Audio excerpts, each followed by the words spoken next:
शांत हो जाओ देवी, क्रोध को त्याग कर दियो। ए संसार रे समस्ते तो तुमर ही संतान, सेमानंक विषय चिंता कर देवी। तुमर ए रौद्र रूप रे सब नष्ट हो जिवो, शांत हो जा।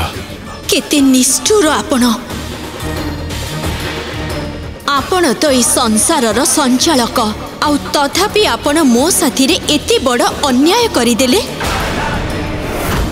मते मन वांछित वरदान तो देदेले, हेले मो पति आपणक सखा महादेव को रक्षा कले नहीं। आपण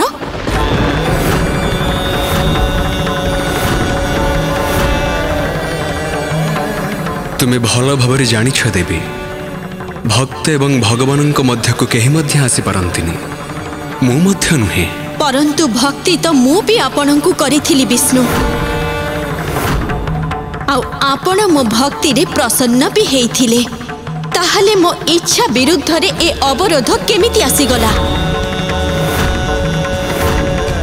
आपण भल भावरे जानिछंती विष्णु जे मु आउ महादेव परस्पर बिना असंपूर्ण, ना से मो बिना बंची पारिबे आउ ना ही मो जीवन तांक बिना संभव हेइ पारिबो।